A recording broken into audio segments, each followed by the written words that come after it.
Hello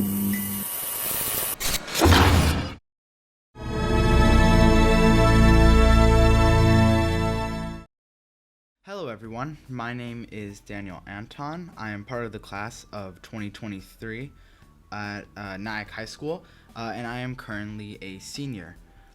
Today I wanted to make a step-by-step guide on how I made the new motion graphic for our school's film program, DaVinci Studios. So this won't be a one-to-one recreation because I'll be doing this tutorial from scratch, but hopefully it lets you guys learn more about the design process, the editing process, and lets you create something similar or uses some of the tricks in this tutorial.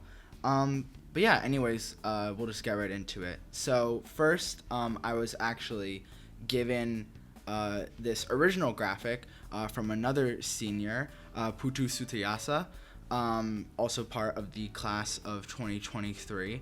And I was given this graphic and basically told, to try and create a motion graphic out of it. And motion graphics are basically just graphics that eventually move that kind of create a logo. Think of DreamWorks, think of Universal, think even like graphics such as McDonald's, which is a very simple like arch kind of moving across the screen.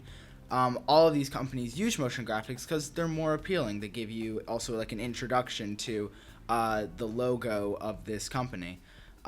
In this case, obviously, it's not a company, it's a production studio for Nyack High School. So this graphic in particular is actually based off the movie Everything Everywhere All at Once, where towards the ending, you have the logo of the movie kind of stretch out with these characters kind of appearing and moving closer to the camera.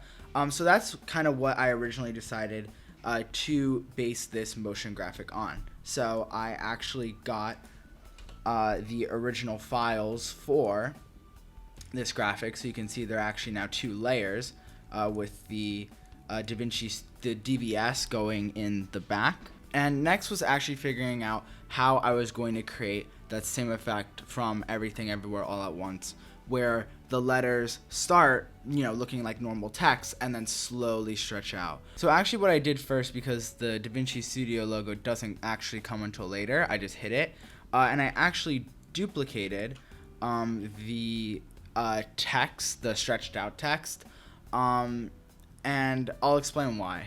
Basically, if you look at the top here, the letters itself actually seem to already exist. What happened was, when creating the text, they took a tiny bit of the line at the end and ended up stretching all out. So I thought, if I could basically reverse that, shrink it back, and then stretch it out, we could get that same effect seen in Everything Everywhere All at Once. So putting that into action, you actually have to create two separate layers. One layer that is just the stretched out portion by itself, and another layer which is the regular text. And to do that, we need to use something called a mask. What a mask can do is it can cut out everything that is not in the box of the mask. So putting this into action, if I actually turn off this top layer, you can see that everything that was not in this mask box actually got completely removed from our scene. So what I'm going to do is I'm going to actually stretch out this mask like so, and then I'm going to stretch it down like so, and eventually we have only the stretched out portion of this DaVinci Studios logo. And you can actually see, if you zoom in a little bit here, that we actually did not cut off all of the O. So what I'm going to do really quickly is move down the mask so we just barely don't see the O. So now with the first mask done for the part that's going to stretch out, I'm actually going to bring back in the original. Again, this was on the second layer, but instead of masking out the original part of the text, I'm actually going to mask out the stretched out part this time. So I'm going to again stretch out this mask and move it up, again using the O as sort of our reference point, that nothing past that O is going to be stretched out. So we should try and get it as close to that O as we can. So that seems pretty good. That seems good enough for what we're trying to do. And now you see, if we actually make the first layer visible, it looks like nothing's actually changed. But really what we've done is on the first layer, we've cut out the stretching part. And on the second layer, we've actually kept that regular part of the logo. So next what I did is I actually moved the second layer, the part that has the normal part of the logo.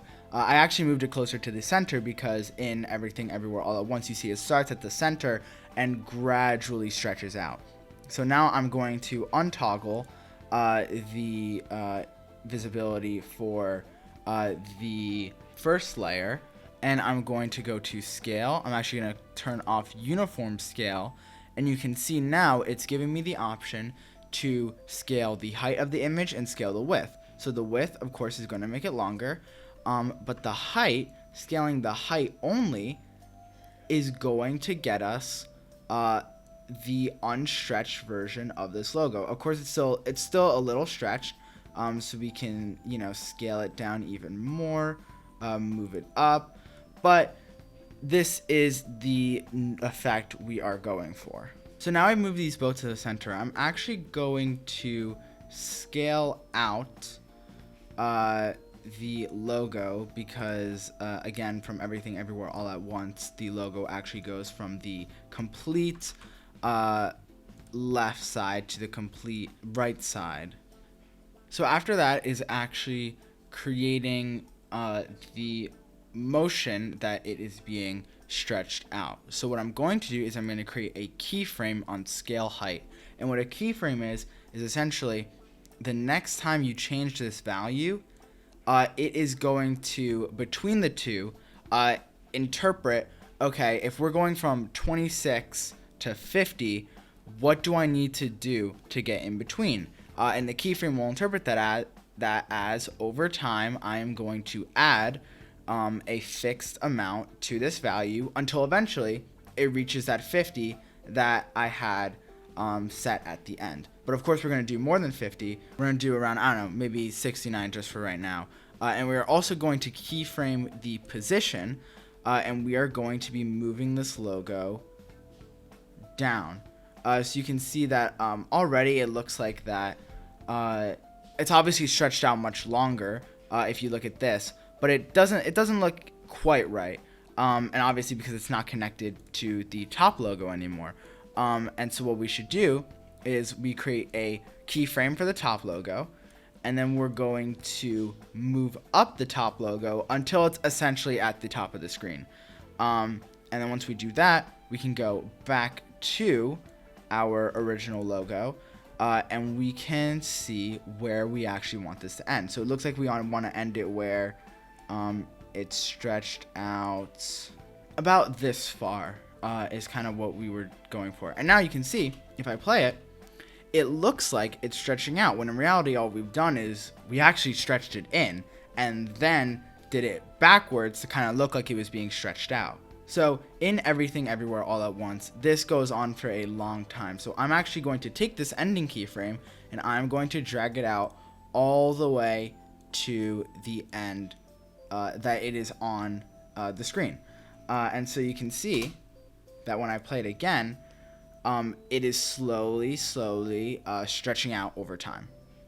So great. Now that we've done that, we can actually work on taking this DVS logo and actually making it, come in over time. So actually kind of very similar to what we were doing before, we're going to take the scale of this and we're going to start off with turning it down quite a lot. Like honestly, you can turn it down to 0 if you want. But over time, again, we are going to make it larger and larger until it eventually reaches, let's say, because everything else was stretched out a lot, let's leave it at this number. Because again, we have to stretch out the logo from left to right a lot, so this logo is going to be a lot longer too. So now that we've stretched it out, again, this is very similar to what we did before. Now it slowly comes in over time. But it doesn't look exactly right because it almost looks like it's appearing from nothing. It's kind of there, it's not there, and then it is there, which may be a little disjointing to some people. So what we can actually do is we can actually change something called the opacity. And think of the opacity as sort of like the transparency. How transparent is this? So at an opacity of 100, there's no transparency. You cannot see through it at all. But at an opacity of 0, you can't see anything.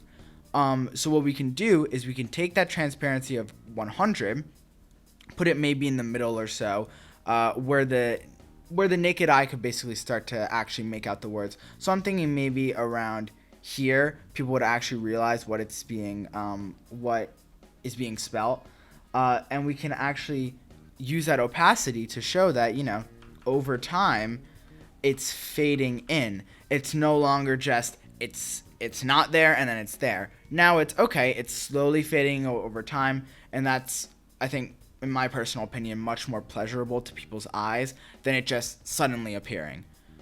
And then so now we can see, once we put that all together, how this is coming together more and more.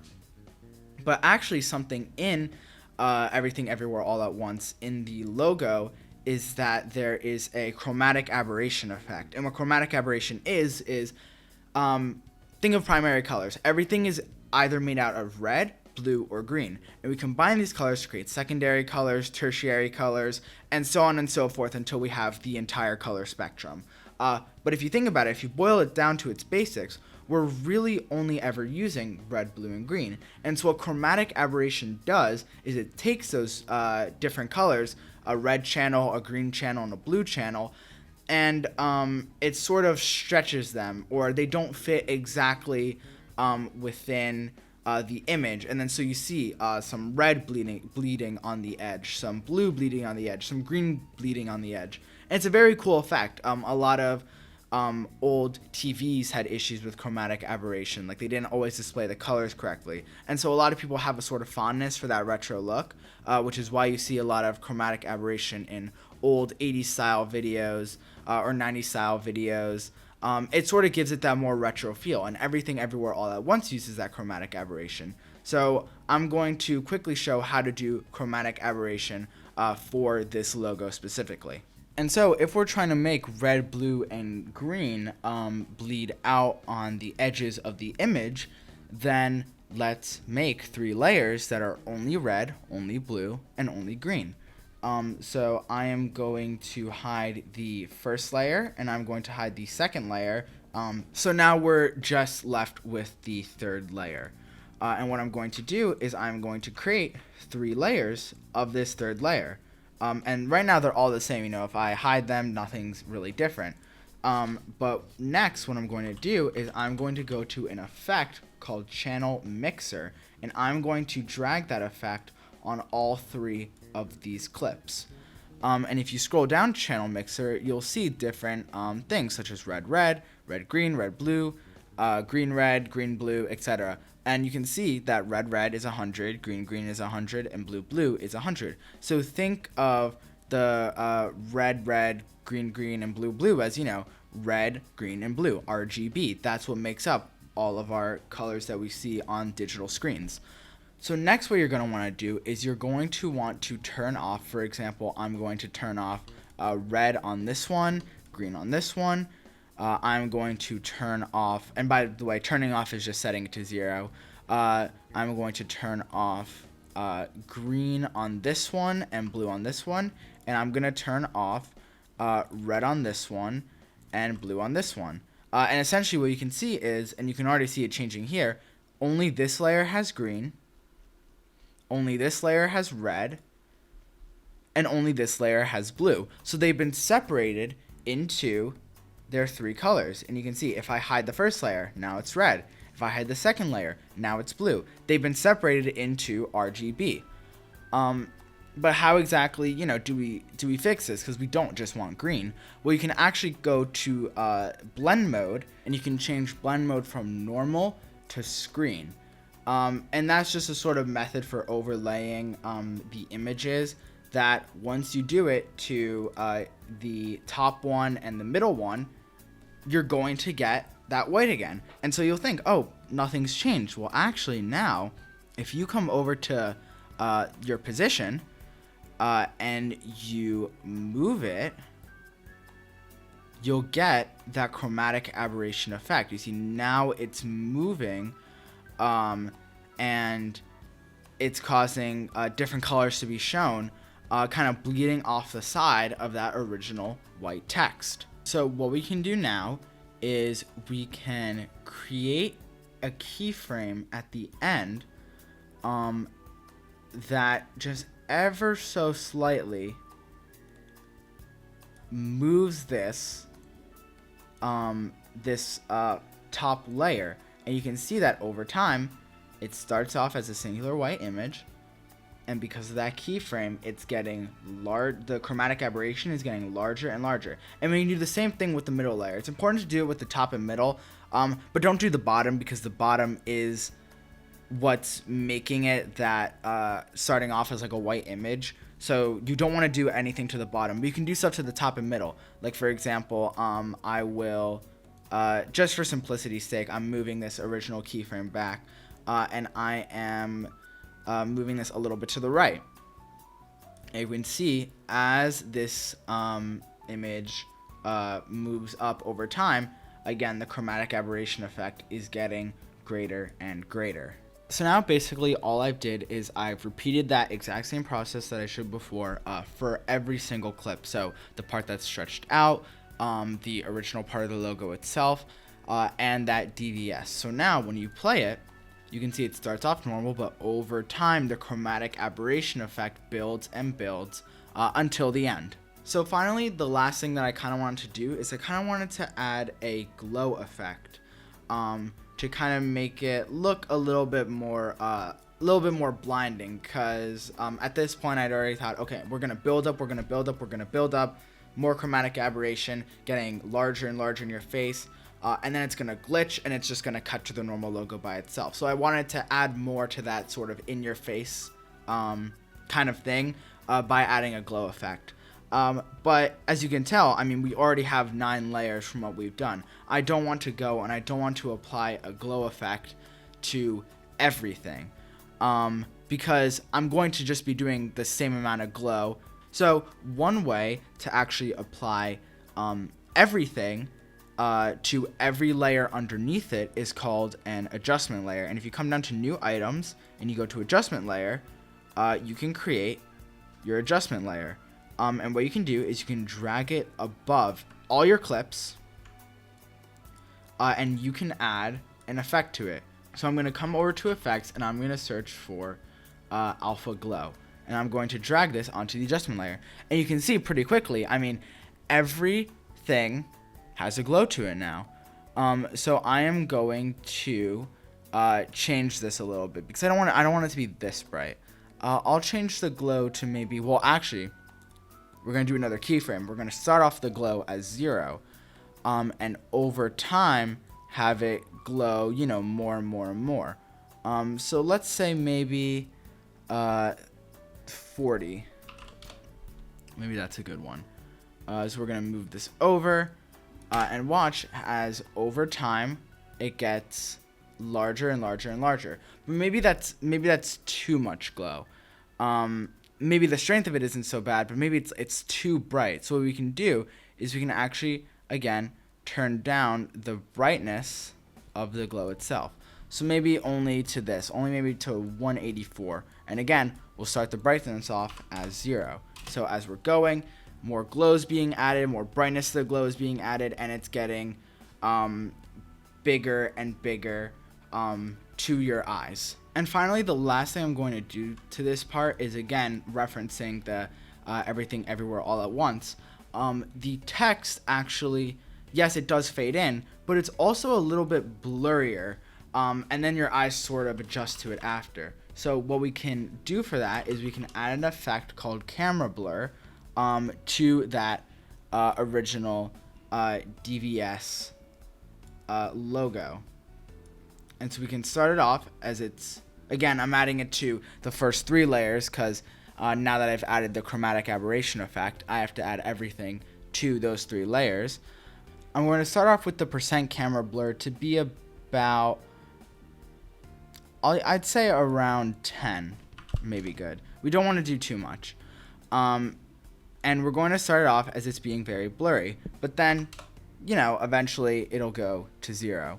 So I'm going to take that camera blur and I'm going to apply it to every chromatic aberration part of that logo.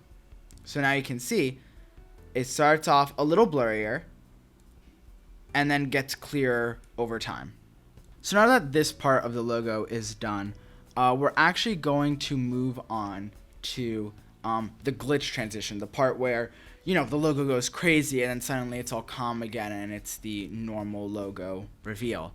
And so what I actually did is I downloaded a glitch effect off YouTube. It's just a normal standard TV glitch effect.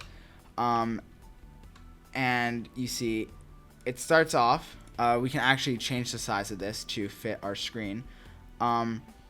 This is what it normally looks like. Obviously, very glitchy, very crazy. But we don't want it to go on for this long. So what I'm actually going to do is I'm going to take the most interesting part, in my opinion, which is, maybe a little bit of starts off and then it goes crazy. And I'm going to only select a little part of all of that. So maybe until 505, and then it's going to cut off and eventually give us our logo reveal. And obviously, this is all very fine. But something we actually want to do is we might want to give hints of the logo within this glitch. So what I'm going to do is I'm going to take some of this and I'm going to extend the logo. So we're going to, extend all of these. We don't need to extend the adjustment layer. And we are going to add, and you can see you only see the glitch, but from what was shown before, if we go to blend mode and we go to screen, now we have the logo kind of coming through the glitch. And so what I'm going to do is I'm going to actually cut out this part of the logo going down, and I'm just going to cut every single layer.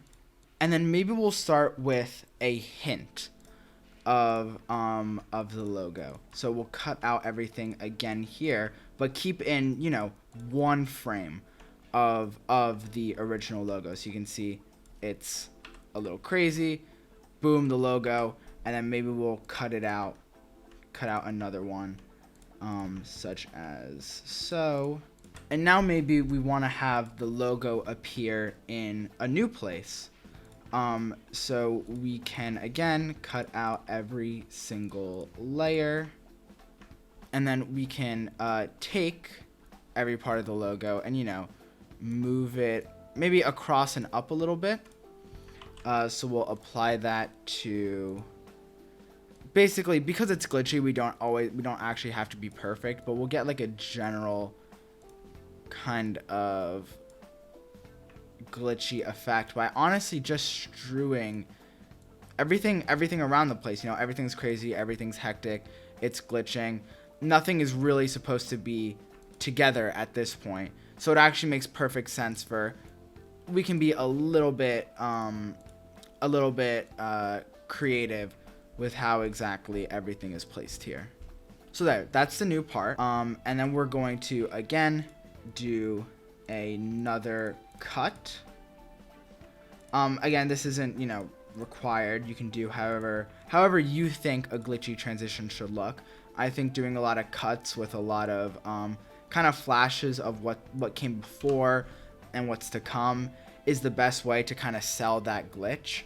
And now here we're actually going to stop using this part of the logo, and we're actually going to put in a teaser for kind of, what's to come, like what the actual logo looks like.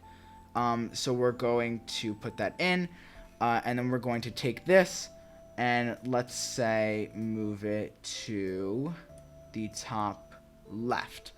And then something we can do again is we can create 3 layers, and we can actually put a chromatic aberration effect on this. So now the logo starts off looking fine, but now again has that glitch effect, and we can even turn up this glitch effect just a little bit more by creating again more cuts in our footage.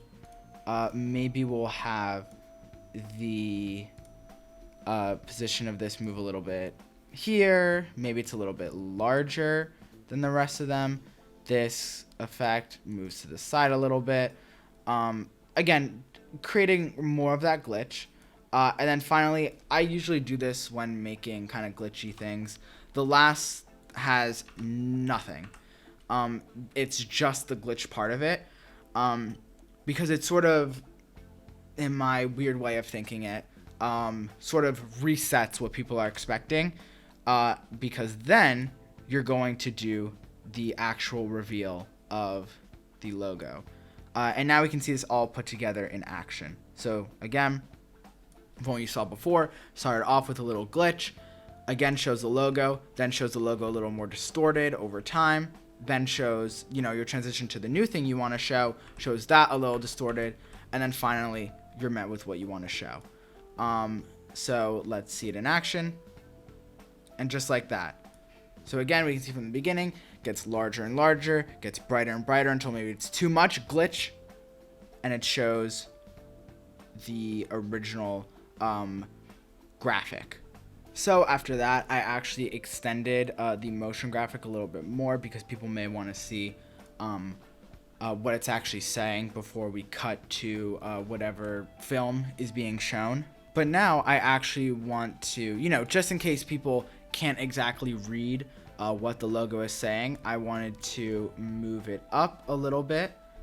So it kind of goes to, a different, not the center of the screen anymore. And we can have a text fade in that would say, for example, DaVinci Studios production. And then we can change up the font. We can make any changes in size that we would want to make. But another problem then becomes, how do we center this text? How do we make it center to the screen? So what you can do is you can actually go over to captions and graphics, and you can go to your text. You can click on your text under the edit panel. And here there are actually ways for you to align and transform things. So if you want to align something vertically, it'll align it vertically to your screen. If you want to align something horizontally, it'll align it horizontally. And in that case, that's what we want to do. So then going back to editing, we'll change the position a little bit. We'll move it down more. And then finally, we'll do a normal crossfade transition. Again, just to make it easier on the eyes when you have something pop in on the screen. And we're going to apply fade transitions. And that's the end. So now going back to the beginning, I have mentioned how, just having this suddenly pop up out of nowhere is, again, a little bit jarring. So finally, what I'm going to do to kind of tie that all together is I'm going to make another adjustment layer.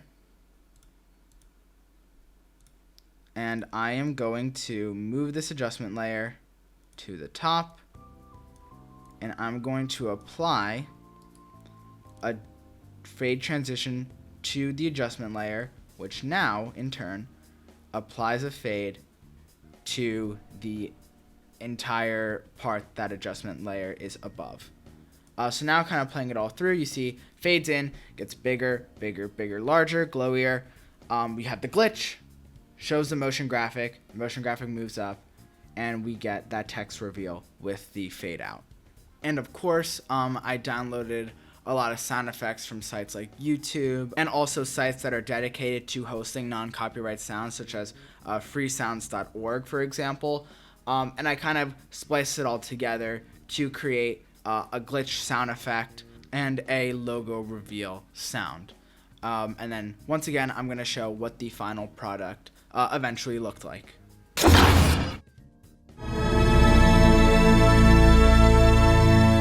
But yeah, anyways, that was my step-by-step process on how I ended up creating this DaVinci Studio's motion graphic. I hope you enjoyed, and I hope you guys gained something out of this. Thank you.